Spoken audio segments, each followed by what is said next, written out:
everyone, welcome to Shop Talk. We're looking at the Stihl 026 chainsaw. This one features an 18-inch barn chain, 3/8 pitch, chisel bit, skip tooth, .050 gauge. That is a sprocket nose. This is a government surplus saw. We'll take a look at some of the features it has. Has a kill switch right here.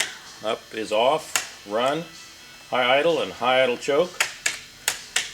Has a side load on your gas and oil reservoir. Got the falling spike right here. Chain tensioner, loosen the two bar nuts up.